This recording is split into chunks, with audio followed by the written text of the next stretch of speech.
राघवेंद्र के जितने भी लक्षण हैं महाराज, भगवान राम के जितने भी चरित्र हैं, जो मनुष्य भगवान राम के चरित्रों को अपने मन में धारण कर लेता है, भगवान की छवि को अपने मन में धारण कर लेता है, उस भक्त के जीवन में कभी कोई संकट नहीं आ सकता। क्यों? जो राम जी से प्रेम करता है, राम जी उससे प्रेम करते हैं, तो राम जी जिस भक्त के जीवन में संकट आता है, उस संकट को मिटाने के लिए राम जी संकट मोचन को उस भक्त की रक्षा के लिए भेज देते हैं। कहते हैं ना, संकट कटे मिटे सब पीरा, जो सुमरे हनुमत बलवीरा। महाराज, जब तक राम जी की आज्ञा नहीं होगी हनुमान जी को, हनुमान जी आपके संकटों को काटने के लिए नहीं आएंगे। चाहे आप हनुमान जी की कितनी साधना करो, आप हनुमान जी की पूजा करें, हनुमान जी की साधना करें, आप सोचे मन में कि हनुमान जी हमारे संकटों का हरण कर लेंगे, नहीं करेंगे। क्यों? कि जब तक आप भगवान राम से प्रेम नहीं करेंगे, जब तक हनुमान जी आपके संकटों का हरण नहीं करेंगे। जो राम जी को प्रिय है वही हनुमान जी को प्रिय है, और जो राम जी को प्रिय नहीं है वो हनुमान जी को कदापि प्रिय नहीं है। जिसे राम जी की शरण मिल जाती है तो समझ लो हनुमान जी उस भक्त के यहाँ 24 घंटे चौकीदार बनकर के पहरा देने के लिए मजबूर हो जाते हैं। जिस घर में राम नाम होता है उस घर में हनुमान जी स्वयं प्रकट होकर के आते हैं। जहाँ राम कथा होती है वहां हनुमान जी स्वयं प्रकट होकर के आते हैं। क्यों आते हैं महाराज? क्योंकि बिना राम नाम के हनुमान जी एक पल भी नहीं रह सकते। अब हम लोग क्या करते हैं, बोले मंगलवार है, बोले हाँ, बोले हनुमान जी का भोग लगाना है, हनुमान जी को प्रसन्न करना है। भैया, हनुमान जी ऐसे प्रसन्न होने वाले नहीं हैं, भोग लगाने से प्रसन्न होने वाले नहीं हैं। तो जब तक आप उनको राम नाम नहीं सुनाओगे, जब तक हनुमान जी अपनी कृपा किसी पर नहीं बरसाते। जितना हनुमान जी को राम नाम सुनाओगे उतना ही आपके जीवन में आनंद होता जाएगा, आपके संकट मिटते जाएंगे। क्योंकि महाराज हनुमान जी तो बड़े कृपालु हैं, बड़े दयालु हैं महाराज। क्योंकि महाराज बिना हनुमान जी के राम जी नहीं रह सकते, और बिना राम जी के हनुमान जी नहीं रह सकते। आइए 1 मिनट का संकीर्तन हनुमान जी का करते हैं, और मन से भावना से करना, जिससे कि आपके संकट कट जाए। हनुमान जी सीता की खोज लाने वाले, हे पवन पुत्र हनुमान समुद्र पार जाने वाले। हर मैंने बोला है प्रसाद तेरे नाम से, मैंने बोला है प्रसाद तेरे नाम से। मेरा मिलन करा दे मेरे राम से, मेरा मिलन करा दे मेरे राम से। हनुमान जी सीता की खोज लाने वाले, पवन पुत्र हनुमान समुद्र पार जाने वाले। मैंने बोला है प्रसाद तेरे नाम से, मैंने बोला है प्रसाद तेरे नाम से। मेरा मिलन करा दे मेरे राम से, मेरा मिलन करा दे मेरे राम से। मेरा मिलन मिलन करा दे मेरे राम से, मेरा मिलन करा दे मेरे राम से।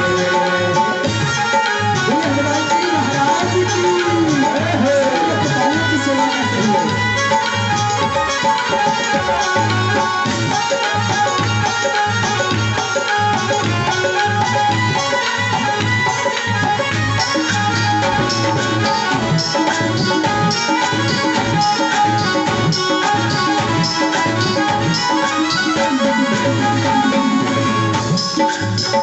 अष्ट सिद्ध नवनिधि के दाता, अष्ट सिद्ध नवनिधि के दाता, अष्ट सिद्ध नवनिधि के दाता, अष्ट सिद्ध नवनिधि के दाता। राम नाम के तुम हो पाता, राम नाम के तुम हो पाता। मैंने बोला है प्रसाद तेरे नाम से, मैंने बोला है प्रसाद तेरे नाम से, मेरा मिलन करा दे मेरे राम से, मेरा मिलन करा दे मेरे राम से। हनुमान जी सीता की हर खोज लाने वाले, भगवान पुत्र हनुमान समंदर पार जाने वाले। मैंने बोला है प्रसाद तेरे नाम से, मैंने बोला है प्रसाद तेरे नाम से, मेरा मिलन करा दे मेरे राम से, मेरा मिलन करा दे मेरे राम से, मेरा मिलन करा दे मेरे राम से, मेरा मिलन करा दे मेरे राम से, मेरा मिलन करा दे मेरे राम से, मेरा मिलन करा दे मेरे राम से, मेरा मिलन करा दे मेरे।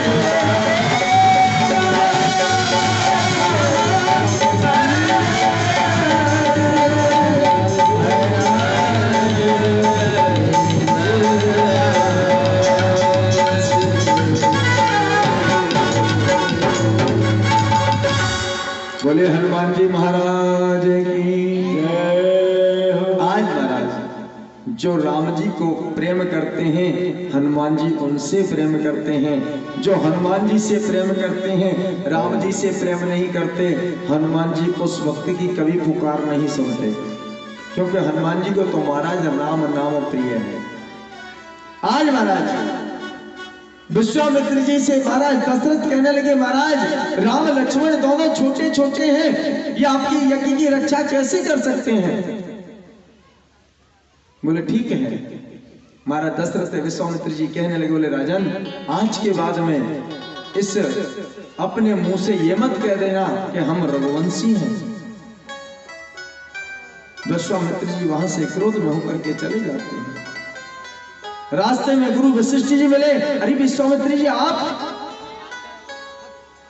कैसे? आंखें लाल हो रही हैं, चेहरे पर इतना क्रोध क्यों झलक रहा है? बोले महाराज अपने शिष्य को समझाओ, उस दशरथ को। अरे जिनसे वो इतनी ममता कर बैठा, इतना प्रेम कर बैठा है, वो तो जगत के पालनहार हैं, जगत का उद्धार करने के लिए भूमि पर अवतार लेकर के आए हैं, और आज वो उन्हें मेरी यज्ञ की रक्षा करने के लिए देने से मना कर रहा है। महाराज ऐसे शिष्य बनाते हो जो गुरु का सम्मान नहीं कर सकता, संत का सम्मान नहीं कर सकता, ऐसे शिष्य बनाने से क्या फायदा? अच्छा, गुरु वशिष्ठ जी विश्वामित्र जी को समझा करके ले जाते हैं। राजा चलिए आप हमारे साथ चलिए, राम और लक्ष्मण को हम दिवाते हैं आपको। चलिए वापस लेके गए। जैसे ही महाराज दशरथ ने देखा कि गुरु वशिष्ठ जी और विश्वामित्र जी दोनों बता रहे हैं, साष्टांग प्रणाम किया। कहा राजन आज आपने एक संत का अपमान कर दिया, क्या मैंने आपको यही शिक्षा दी, यही सीख दी? गुरुदेव मेरी क्या औकात है, मैं जो संत का अपमान कर सकता हूं? बोले फिर आपके दरवाजे पर ये याचक बनकर के आए, इन्होंने राम और लक्ष्मण को मांगा, तो आपने क्यों नहीं दिया? बोले महाराज मैं राम और लक्ष्मण को कैसे दे दूं? राम और लक्ष्मण तो बड़े छोटे छोटे हैं और इनकी यज्ञ की रक्षा वो कैसे कर सकते हैं? बताओ। बोले कि राजन, आपको नहीं पता, जो विद्या मैं राम और लक्ष्मण को अध्ययन करा चुका हूं, विश्वामित्र जी उससे भी अधिक विद्या राम और लक्ष्मण को आगे श्रवण कराएंगे, आगे पढ़ाएंगे। मतलब बोले कि विश्वामित्र जी धनुर्विद्या में निपुण है, थोड़ी धनुर्विद्या मैंने इनको सिखाई है, इससे आगे की धनुर्विद्या विश्वामित्र जी सिखाएंगे। आप जाओ, राम और लक्ष्मण को लेकर के आओ और विश्वामित्र जी के हाथ में सौंप दो। क्योंकि महाराज, जिस पर संत कृपा हो जाती है उस बालक का जग में कोई भी बाल वांका नहीं कर सकता। क्योंकि राम का तो जन्म ही संतों के लिए हुआ है, क्योंकि राम को तो संत प्रिय है और संतों को राम प्रिय है। हाँ महाराज, परंतु महाराज कुछ संतों को राम प्रिय है, कुछ संतों को राम प्रिय नहीं है। कुछ संतों को क्या प्रिय है? कुछ संतों को राम प्रिय नहीं है, कुछ संतों को धन प्रिय है। धन के लिए राम का नाम जपते हैं, दिखावा करते हैं, पाखंड करते हैं। क्यों करते हैं? किसके लिए करते हो? ये दिखावा किसके लिए? ये पाखंड किसके लिए? महाराज, संत का काम क्या है? जिसका हृदय शांत है वो संत है, जो दूसरे के काम, बिगड़े काम को साधे वो साधु है। आजकल तो महाराज बड़ी बड़ी मर्सिडीज गाड़ी चाहिए, एसी रूम चाहिए। आप किसी संत के पास जाओ, मठाधीश के पास में जाओ, उससे कहो महाराज हमें राम कथा का वाचन कराना है। राम कथा? बोले कि हाँ हाँ महाराज हो जाएगी। बोले राम कथा का वाचन? बोले कि हाँ। बोले ऐसा है, हमारे आचार्य जी हैं, आप उनसे पता करिए हमारी कौन कौन सी डेट खाली है, हमें पता नहीं रहता। अच्छा, आपको पता नहीं रहता? आप कथा करते हैं, आपको पता नहीं है? नहीं नहीं, हमारे नीचे हमारे मैनेजर हैं, सेक्रेटरी हैं, आचार्य हैं, उनको पता कीजिए। अब उनसे पता किए, क्योंकि संत जी अपने मुंह से तो खोल नहीं सकते कि हमको इतना दाम चाहिए, इतनी दक्षिणा चाहिए, क्योंकि नीचे चेले रखे हैं ना, वो बात करेंगे। यजमान आया, कहा, बोले महाराज हमें गुरुजी से कथा करानी है, राम कथा, क्या खर्चा लगेगा, क्या चार्ज लगेगा? अब आचार्य जी, अरे रुको रुको, पहले जल पियो, कुछ प्रसाद लीजिए, भोजन कीजिए, आराम से बातें करेंगे, बैठ के चिंता क्यों करते हो? और आचार्य जी और मैनेजर यजमान को मक्खन लगा रहे हैं। हाँ महाराज, जब मक्खन लेकर के तैयार हो गया, चिकना हो गया, बोले अब ये कहाँ जाएगा? बैठा लिया। बोले महाराज ऐसा है, गुरुजी की दक्षिणा तो जो आप देंगे वो लेंगे लेंगे, परंतु जो गुरुजी के साथ में कुछ ब्राह्मण रहते हैं, संगीत वाले रहते हैं, उनकी दक्षिणा इतनी है। अच्छा, बोले क्या? हाँ। बोले फिर भी तो? बोले ज्यादा नहीं, संगीत वालों को ब्राह्मणों की दक्षिणा लगा करके 5 लाख रुपए का खर्चा होगा। बाप रे! अब यजमान कहने लगा मैं तो कथा कराने के लिए आया हूं इनसे, अब इन्होंने तो 5 लाख का खर्चा बता दिया। वो तो इसमें, बोले नहीं ये तो केवल ब्राह्मणों का खर्चा है, गुरुजी की दक्षिणा तो अलग है। बोले 5 लाख में गुरुजी की दक्षिणा अलग? बोले कि हाँ। और महाराज कम से कम 10 लाख रुपए का पंडाल चाहिए, 2 लाख रुपए का सांड चाहिए, और सुनिए गुरुजी के स्वागत के लिए कम से कम 5 बैंड चाहिए। और गुरुजी ट्रेन से नहीं आएंगे, बोले तो गुरुजी प्लेन से आएंगे। एयरपोर्ट पे गुरुजी का स्वागत करने के लिए आपको 1500 लोगों को जाना पड़ेगा, लगे ना कि गुरुजी आए हैं। अब बताइए महाराज, बाबा ने राम कथा ऐसे की थी? अरे तुलसी बाबा ने तो राम कथा अपने मन में धारण की थी, अपने मन को सुनाई थी।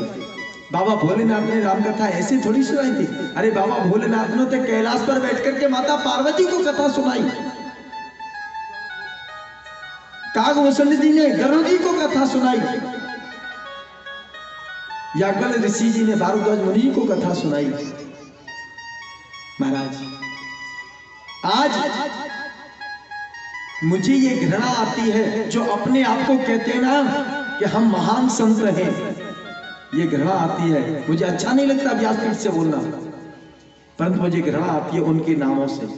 अरे बाप रे, दिखावा किसके लिए, पाखंड किसके लिए? अरे किसके लिए कर रहे हो? क्या लेकर के आए हो और क्या लेकर के जाओगे? दुनिया को उपदेश देते हो, जाएगा जब यहां से कुछ भी ना पास होगा,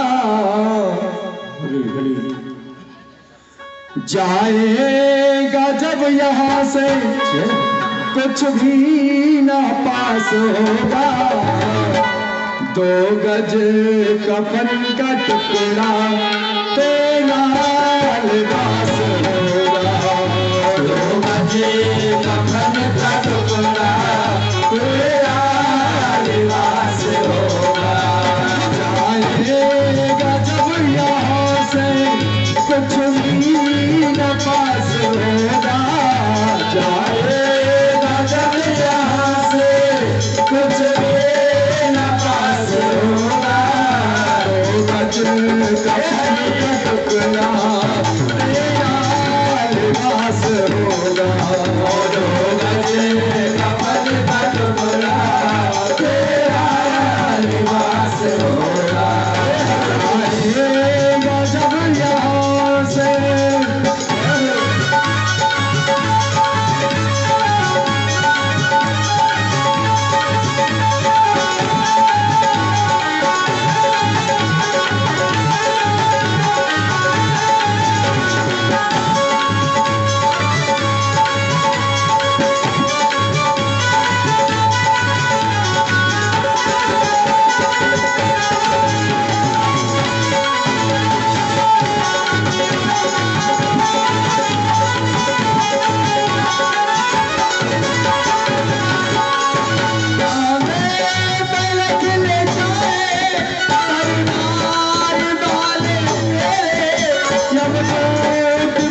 मेला छोड़ करेंगे जग का मेला, मर घट में पास होगा, 2 बजे कफन का टुकड़ा तेरा लिबास होगा।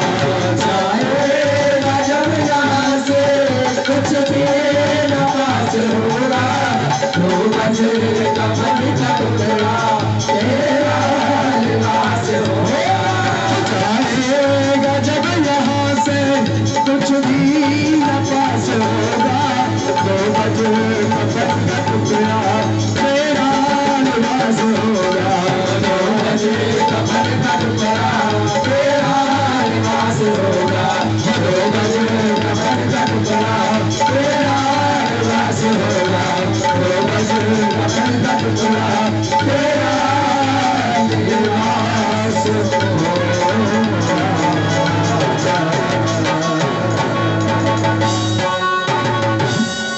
जाएगा जब यहाँ से कुछ भी ना पास होगा, और 2 गज कफन का टुकड़ा तेरा लिबास होगा।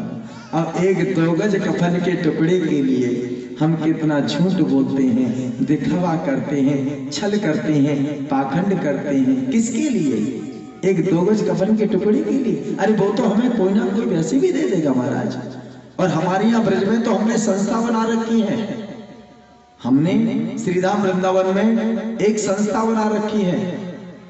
हमारे श्रीधाम वृंदावन में अगर कोई व्यक्ति, अज्ञात व्यक्ति अपना शरीर पूरा करता है तो उसके लिए लकड़ियों की व्यवस्था, उसको कांधों पे ले जा करके शमशान तक की यात्रा की पूरी व्यवस्था हमने संस्था में बना रखा है। महाराज किसके लिए दिखावा करते हो? नहीं, गुरुजी को तो एरोप्लेन चाहिए, गुरुजी के ठहरने के लिए एसी कमरा चाहिए। और गुरुजी सुनो, गुरुजी भोजन नहीं पाते। बोले तो? बोले गुरुजी तो माल उड़ाते हैं। हाँ महाराज, ये दिखावा नहीं। मेरे राम जी दिखावा को पसंद नहीं करते।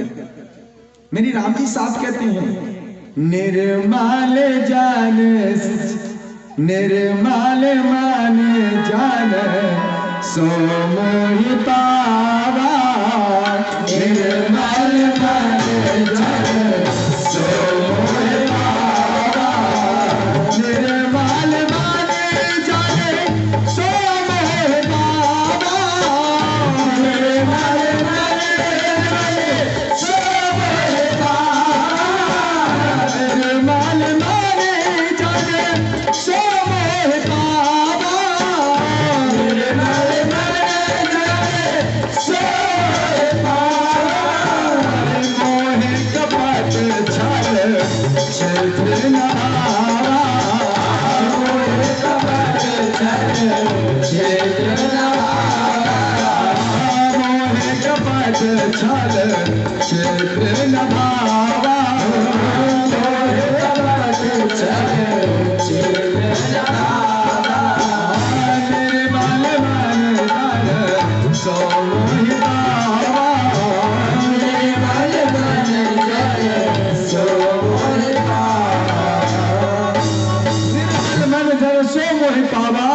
और मोए कपट चल क्षेत्रिना भावा।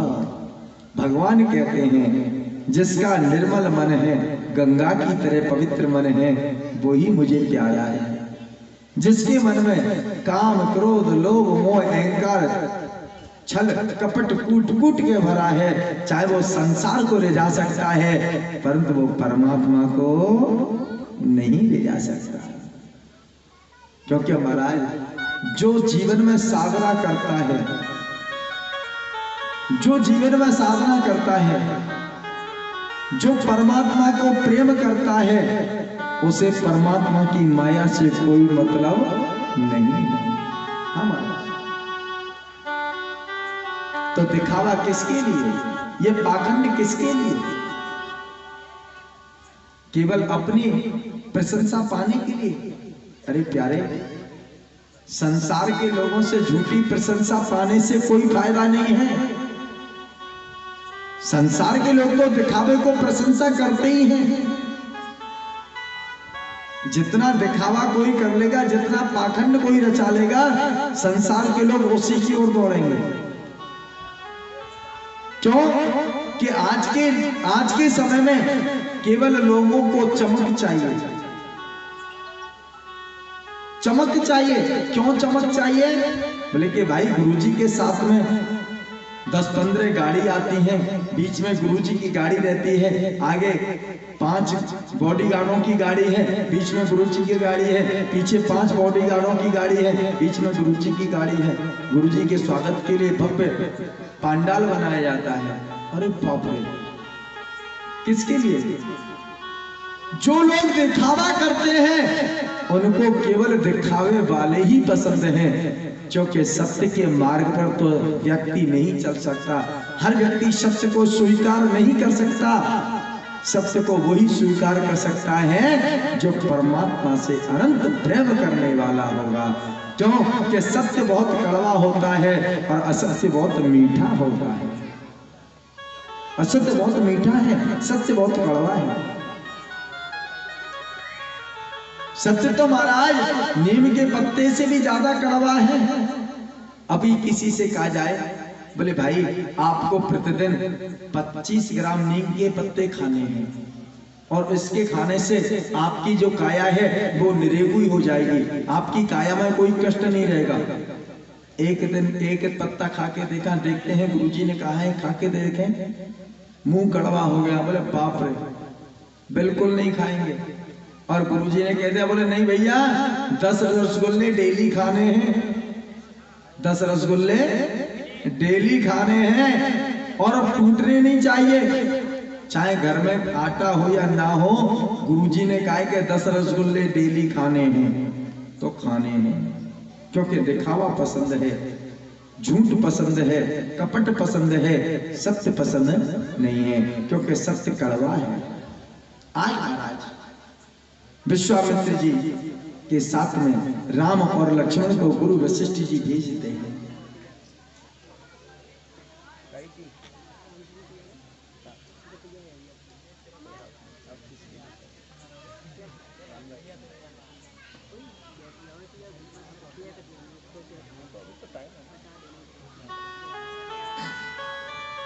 बोले जय जय सीता राम, जोर से बोलना पड़ेगा, जय जय सीता। हाँ, आवाज मेरे कानों तक आनी चाहिए ना। हाँ महाराज, विश्वामित्र जी के साथ में गुरु वशिष्ठ जी राम और लक्ष्मण को महाराज दशरथ के कहने बुलाते हैं। आकर के राम और लक्ष्मण ने गुरु वशिष्ठ जी को प्रणाम किया, विश्वामित्र जी को प्रणाम किया, पिताजी से प्रणाम किया। पिताजी अगर आपकी आज्ञा हो तो हम मुनिवर की यज्ञ की रक्षा के लिए चले जाएं। बोले हाँ बेटा आप जाइए। आकर के विश्वामित्र जी के साथ में जैसे राम लक्ष्मण चले, कहने लगे गुरुदेव हमें आपसे एक निवेदन करना है। बोले क्या? बोले कि हम अपनी माता से आज्ञा लेकर के आए। विश्वामित्र जी कहने बोले बोले ठीक हो गया काम। बोले आपके बाप ने तो मुझे बड़ी मुश्किल से दिया, और जिसमें माता का हृदय तो बहुत कोमल होता है। अगर तुम्हारी माता को मालूम पड़ गया कि एक बाबा जी के साथ में मेरे दोनों पुत्र जा रहे हैं तो वो तो वैसे ही मना कर देगी, है? वो तो वैसे ही मना कर देगी। बोले राम जी देख लेना थोड़ी मेरी तरफ, जल्दी आओ। राम और लक्ष्मण गए, माता कौशल्या के चरण स्पर्श किए, आकर के कहने लगे माता मुझे ये आशीर्वाद दीजिए कि मैं विश्वामित्र जी महाराज के साथ में उनकी यज्ञ की रक्षा करने के लिए वन में जा रहा हूँ, और माता मुझे आशीर्वाद दीजिए कि मैं उनके यज्ञ की रक्षा कर सकूं। माता कौशल्या ने आशीर्वाद दिया बेटा आपका अवतार ही ऋषियों के लिए हुआ है, संतों के लिए हुआ है, भूमि का भार उतारने के लिए हुआ है। आप हमारा आशीर्वाद है, आप बड़े प्रेम से मुनि राज जी की सेवा करना, और गुरुजी की सेवा करने के बाद में बेटा गुरुजी जिस बात के लिए कहें उनका एक एक शब्द अपने हृदय में धारण करना। अब तो महाराज पहले गुरुजी जो थे शिष्य को आदेश करते थे बेटा आपके दरवाजे पर कोई भी साधु संत ब्राह्मण गाय आए उसको निराश मत भेजना। और आज के गुरुजी क्या कहते हैं? केवल हम ही को मानना, हमारे बगैर किसी को मत मानना। तो आज के गुरु में और पहले गुरुओं में बहुत फर्क है। क्यों कि आज के गुरु, पहले गुरु शिष्यों को संस्कार देते थे और आज के गुरु स्वयं अंधकार में हैं तो शिष्यों को भी अंधकार में ही रखते हैं। जब उनके पास में स्वयं प्रकाश नहीं है तो वो शिष्यों को प्रकाश कैसे करेंगे? वो शिष्यों को प्रकाश कैसे करेंगे? अब तो महाराज माता कौशल्या से आशीर्वाद लेकर के राम और लक्ष्मण दोनों विश्वामित्र जी के साथ चलते हैं। विश्वामित्र जी जंगल में पहुंच जाते हैं। कहा, हे राम, मेरे आश्रम में जाने के लिए 2 रास्ते हैं।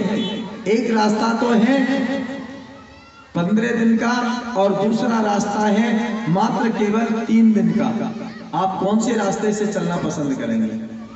प्रभु, दोनों रास्तों की विशेषताएं, जो 3 दिन का रास्ता है उसमें तो एक से एक बलशाली राक्षस रहता है।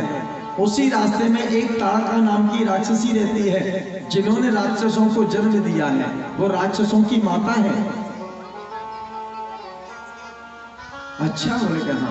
देखिए बाबा भोलेनाथ माता पार्वती को कथा सुना रहे और कहने लगे, हे देवी, परमात्मा भगवान राम ने सबसे पहले जब भूमि पर अवतार लेकर के आए तो सबसे पहले राक्षसों की माता को मारा। क्यों मारा? जिससे कि कोई दूसरा राक्षस पैदा ना हो। जितने हो चुके हैं उनको तो हम उद्धार करेंगे, इसके बाद में कोई राक्षस पैदा ना हो। परंतु महाराज आज के समय में, उस समय तो त्रेता युग में एक रावण को मारने के लिए राम अवतार लेकर के आए, परंतु महाराज इस कलयुग में तो हर घर में रावण बैठा है। क्यों रावण बैठा है? अब इतने राम कहां से लेकर के आओगे? क्योंकि महाराज कलयुग का प्रभाव है। कलयुग बैठा मार कुंडली, कलयुग बैठा मार कुंडली, और जाऊं तो मैं कहां जाऊं? अब हर घर में एक रावण बैठा, इतने राम कहां से लाऊं?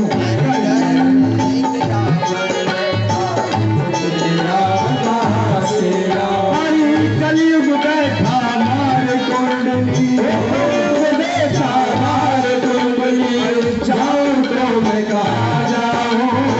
हर के घर में रावण बैठा, इतने राम कहां से लाऊं? हर घर में रावण बैठा, इतने राम कहां से लाऊं?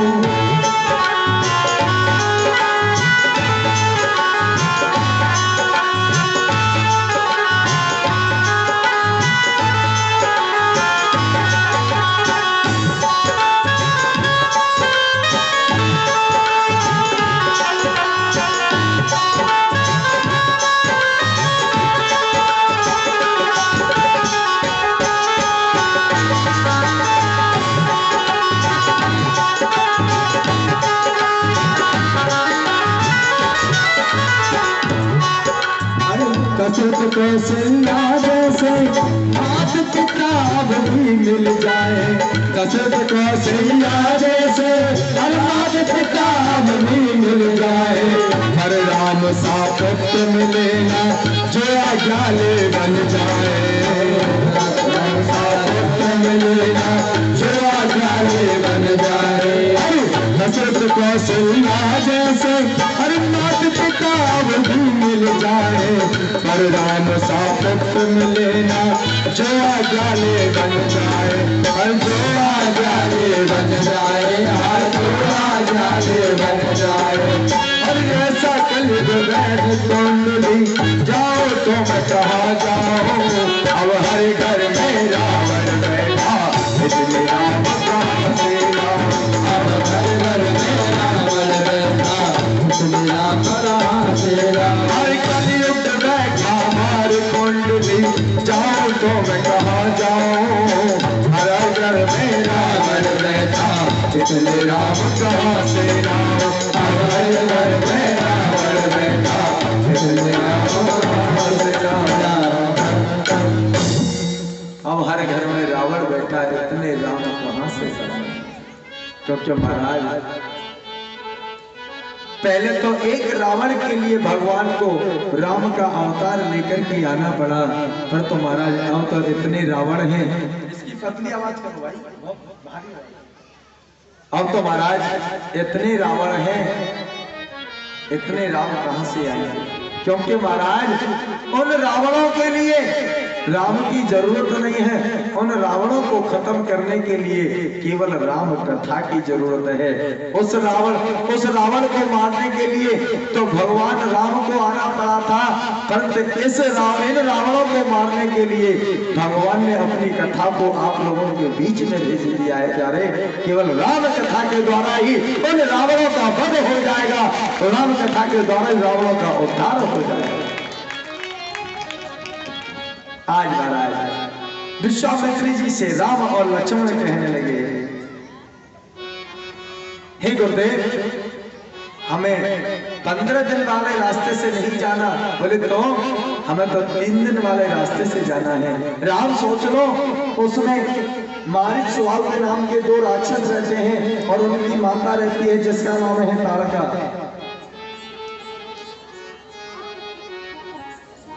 कहने लगे राम और लक्ष्मण, गुरुदेव चाहे कुछ भी रहो, परंतु हम उसी 3 दिन वाले रास्ते से चलेंगे। अच्छा, बोले ठीक है। अब तो महाराज राम जी चल जैसे राम जी चले, विश्वामित्र जी की आहट ताड़का ने सुनी। ताड़का रास्ते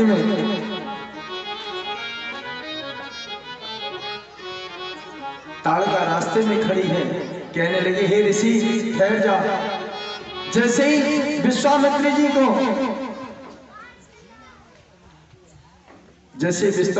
को ताड़का खाने के लिए दौड़ी, वैसे ही विश्वामित्र जी ने कहा, हे राम, क्या देख रहे हो, इसको जल्दी से खत्म करो। भगवान राम कहने लगे, गुरुदेव क्षमा करें, हम क्षत्रिय हैं, हम स्त्रियों पर वार नहीं कर सकते। बोले महाराज, ये वो स्त्री नहीं है जिससे कि आपको पाप लगे, ये तो राक्षसों को, दुष्टों को जन्म देने वाली स्त्री है, इसको मारने से आपको कोई पाप नहीं लगेगा। भगवान राम ने विश्वामित्र जी के गुरुदेव के आदेश पर ताड़का का उद्धार किया। बोले रामचंद्र भगवान। और जाकर के महाराज विश्वामित्र जी के आश्रम पर राम और लक्ष्मण पहुंच जाते हैं। जैसे ही मारीच और सुबाहु को मालूम पड़ा कि विश्वामित्र जी यज्ञ कर रहे हैं, उनके यज्ञ का विध्वंस करने के लिए मारीच और सुबाहु नाम के दोनों राक्षस आ गए। और महाराज, जिस संत की यज्ञ की रक्षा स्वयं राम और लक्ष्मण करने वाले हो, उस संत का कोई बाल वाका नहीं कर सकता। बाबा कहने लगे, होम करने लागे मोन झारी, होम करने लागे मोन झारी, होम करने लागे मोन झारी, होम करने लागे मोन झारी।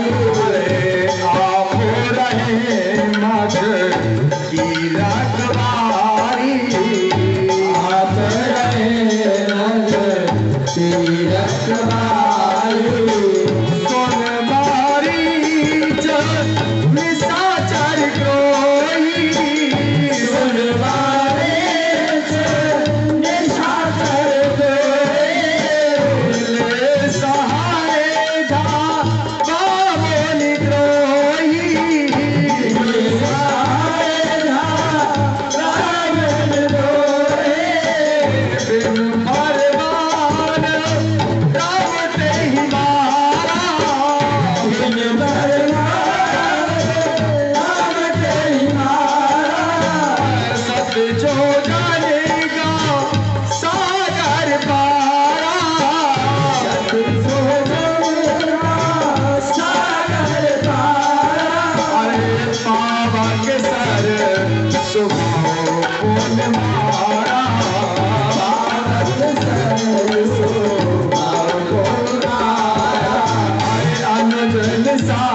निशाचर कटुक संहारा, अर्जुन निशाचर कटुक संहारा, मारे असुर गज निर्भयकारी, मारे असुर गज निर्भयकारी, रहे कीन बिर कज परदारी, रहे कीन पर नरनारी, मारे असुर गज निर्भयकारी, मारे असुर गज निर्भयकारी, आस्तुत करहि देव मन झारी, आस्तुत करहि देव मन झारी, तर पुन गातो दिवस रघुनाया,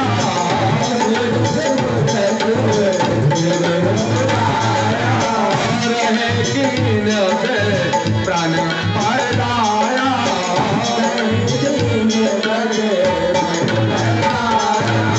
भगत हेतु बहु कथा पुराना, भगत हेतु बहु कथा पुराना, कहे विप्र जतपि प्रभु जाना, कहे विप्र प्रभु जाना, कहे विप्र जतपि प्रभु जाना, भगत हेतु बहु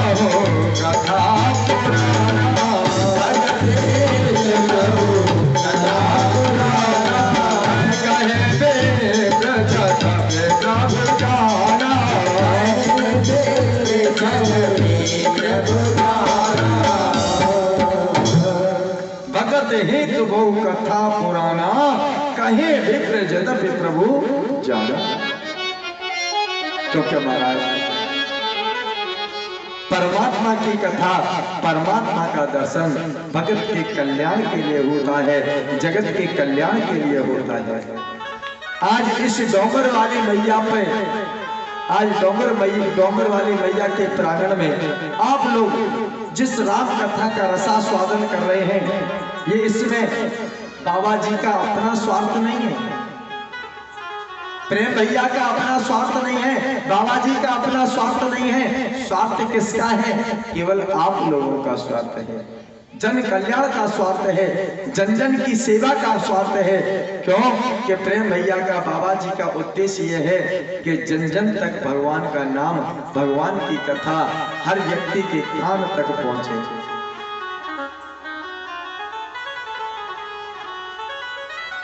अब की बार प्रेम भैया ने हमसे कहा, महाराज जी अब की बार थोड़ा आपको मेरा सपोर्ट करना पड़ेगा। यानी किस चीज का सपोर्ट करना है? बोले महाराज जी अब की बार मैं आपको दक्षिणा नहीं दे सकता, आपके जितनी भी टीम आएगी उसका खर्चा नहीं दे सकता, अब की बार अपनी टीम को ला करके स्वयं खर्चा आपको करना है। अरे आप कौन है? अरे देने वाले राम जी और लेने वाले राम जी। अरे खर्चा, हमें अपना खर्चा क्या चाहिए? अरे जो हमारा खर्चा है वो हमें मिल रहा है, पेट के लिए भोजन मिल रहा है, सोने के लिए बिस्तर मिल रहा है, और हमारा खर्चा क्या है? रही बात इनकी, उनका खर्चा, इनका खर्चा, जिनके हृदय में राम बैठा होगा वो इनका खर्चा दे देंगे, जिनके हृदय में राम नहीं बैठा होगा वो इस कथा को यहाँ से सुनेंगे और सुन करके निकल जाएंगे। हमारा इस वजह से महाराज जीवन के अंदर में आज स्वयं विश्वामित्र मुनि के यज्ञ की रक्षा करने के लिए स्वयं परमात्मा रघुनंदन आज खड़े हुए हैं। सुन मारीच निशाचरे क्रोधी, ले सहाय जावा मुनि द्रोही। मारीच को मालूम पड़ा कि अपनी सहायता के लिए विश्वामित्र जी दो राजकुमार लेकर के आए हैं।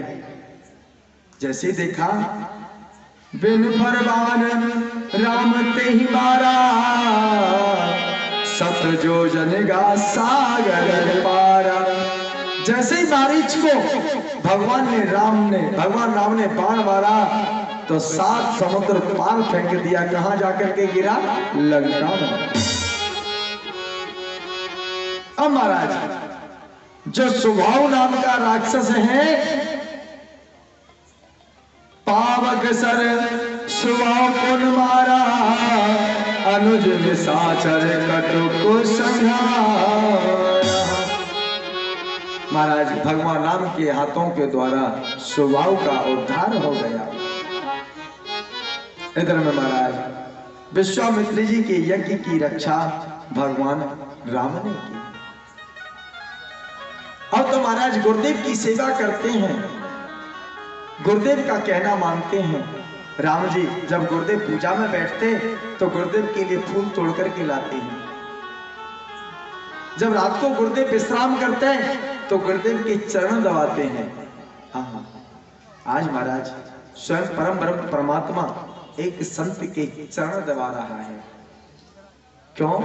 कि महाराज ये संतों की भूमि है और संतों की रक्षा करने के लिए ही, गाय की रक्षा करने के लिए ही, भूमि की रक्षा करने के लिए ही परमात्मा इस भूमि पर अवतार लेकर के आते हैं। कल बताया था ना महाराज, भगवान राम और लक्ष्मण गुरुदेव से कहने लगे, गुरुदेव अब तो आप हमें अपने नगर में छोड़ आइए। विश्वामित्र जी कहने लगे, हे रघुनंदन, हे राघव, आपने जिस तरीके से मेरे यज्ञ की रक्षा की है, आपको एक यज्ञ की रक्षा और करनी है। वो कौन सा यज्ञ है? वो है धनुष यज्ञ। क्यों? क्यों विश्वामित्र जी के लिए जनकपुर से धनुष यज्ञ का निमंत्रण भेजा गया। क्यों? कि जिस तरीके से परमात्मा कभी गर्भ से जन्म नहीं लेते, इस तरीके से माता लक्ष्मी भी कभी गर्भ से जन्म नहीं लेती। जिस तरीके से परमात्मा का अवतार होता है, इसी तरीके से माता जगत जननी माता लक्ष्मी का भी अवतार होता है। माता आदि शक्ति माँ जगत जननी माता लक्ष्मी जनकपुर में जनक जी के यहाँ भूमि से प्रकट होकर के जनक जी के महलों में पली बड़ी और पालन पोषण होने लगा। एक दिन की बात है कि महाराज जनक, बाणासुर और महाराज रावण, इन तीनों ने मिलकर के भगवान शिव की साधना की। जब भगवान शिव की साधना की तो भगवान शिव तीनों की साधना को खुशी होकर के तीनों को एक धनुष दे दिया।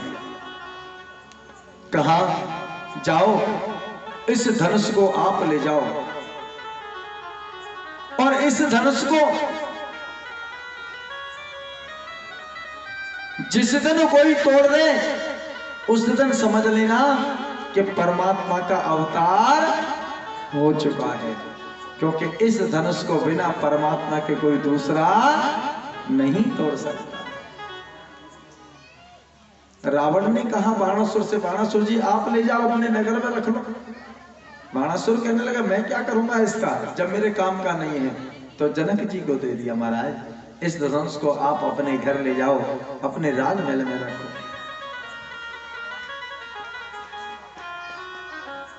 धनुष को जनक जी ने अपने राजमहल में रख दिया।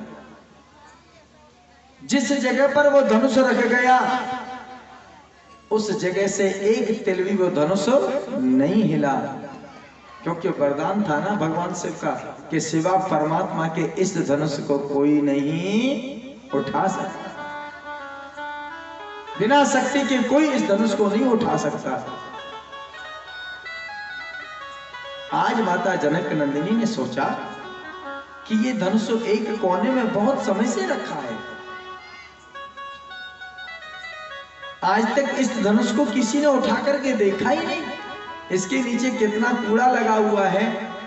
माता जनक नंदिनी ने उस धनुष को एक उंगली से उठाया और उठा करके दूसरे स्थान पर रख दिया, उसके नीचे गाय के गोबर का चौका लगा दिया, जितनी गंदगी थी उसको साफ कर दिया। क्योंकि महाराज जिस तरीके से परमात्मा संसार की गंदगी को दूर करने के लिए आते हैं, संसार के राक्षसों का विनाश करने के लिए आते हैं, इसी तरीके से परमात्मा की जो शक्ति है वो भी संसार की गंदगी को, राक्षसों का विनाश करने के लिए आती है। क्योंकि महाराज जनक को भी तो मालूम पड़ना चाहिए कि मेरे घर में जो कन्या है, ये कन्या कोई साधारण नहीं है। आज महाराज जनक जैसे ही राजमहल में आए, देखा कि धनुष के नीचे चौका लगा हुआ है। पूछा, बेटा इस धनुष के नीचे चौका किसने लगाया? माता जानकी जी कहने लगी, पिताजी इसके नीचे बहुत कूड़ा करकट था, हमने उठाया, इसके नीचे चौका लगा दिया। आपने? बोले कि हाँ। महाराज जनक समझ गए तो मेरी पुत्री कोई साधारण पुत्री नहीं है। उसी दिन से महाराज जनक ने मन में प्रतिज्ञा कर ली,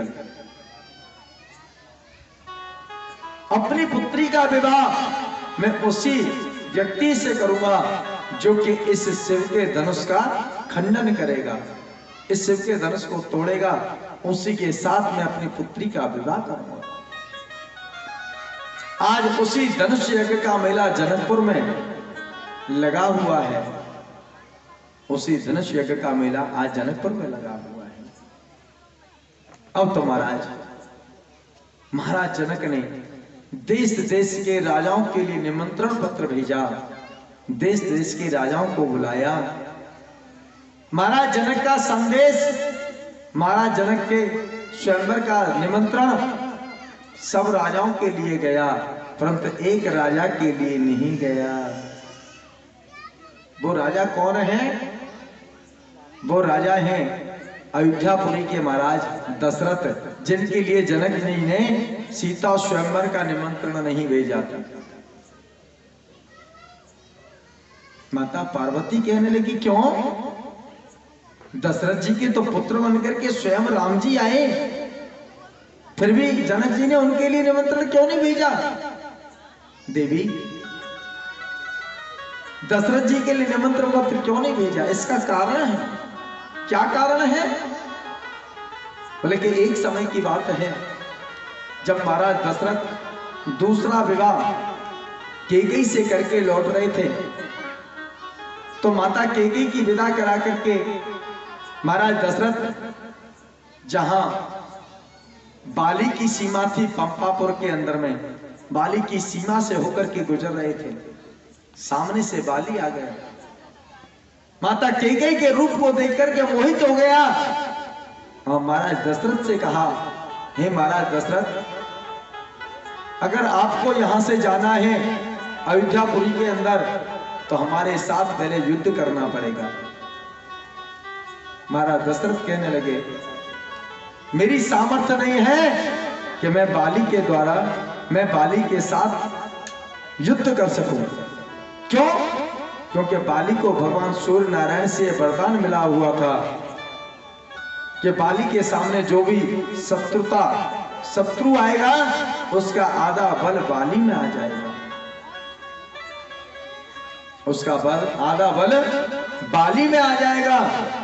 महाराज दशरथ घबरा गए, बोले कि अब मैं करूं तो करूं क्या? बोले, अगर राजन आप हमसे युद्ध नहीं करना चाहते हैं तो आप अपनी इज्जत हमें देकर के जाएंगे। अब महाराज बात इज्जत पर आ गई, क्योंकि इशारा तो किया था बाली ने कैकेयी की तरफ, परंतु महाराज दशरथ समझ गए, उठा करके अपना जो राज मुकुट था बाली के कदमों में रख दिया। बोले, हे राजा बाली, एक राजा के लिए उसके राज मुकुट से ज्यादा संसार में कोई इज्जत नहीं है। उतार करके राज मुकुट दे दिया, राज मुकुट दे दिया। राज मुकुट को बाली ने रख लिया। जब राज मुकुट को बाली ने रख लिया तो जिसके पास राज मुकुट नहीं है तो वो राजा कहलाने के योग्य नहीं है। इसीलिए महाराज जनक ने महाराज दशरथ के लिए माता जानकी के स्वयंवर का निमंत्रण पत्र नहीं भेजा, क्योंकि उनको अपनी बराबरी का राजा अपनी बराबरी में सम्मान नहीं दिया जाता था। और जिसे संसार ठुकरा देता है उसे मेरे राघव अपना लेते हैं। क्यों? भगवान का मेन कारण यही है। क्यों? कि भगवान को मालूम पड़ा कि जिस वंश में मैं अवतरित होकर के जाऊंगा उन माता पिता की हर इच्छा को पूरी करना मेरा परम कर्तव्य है। अब तो महाराज विश्वामित्र जी कहने लगे, विश्वामित्र जी ने कहा बेटा इस यज्ञ को तो तुमने पूर्ण करा दिया, परंतु एक यज्ञ और है, उस यज्ञ को भी तुम्हें पूर्ण कराना है, वो है धनुष यज्ञ। अब तो महाराज भगवान राम और लक्ष्मण मुनि विश्वामित्र जी के साथ में जनकपुर के लिए प्रस्थान करते हैं। जैसे ही जनकपुर के लिए प्रस्थान किया तो रास्ते में एक सुंदर आश्रम दिखाई दिया।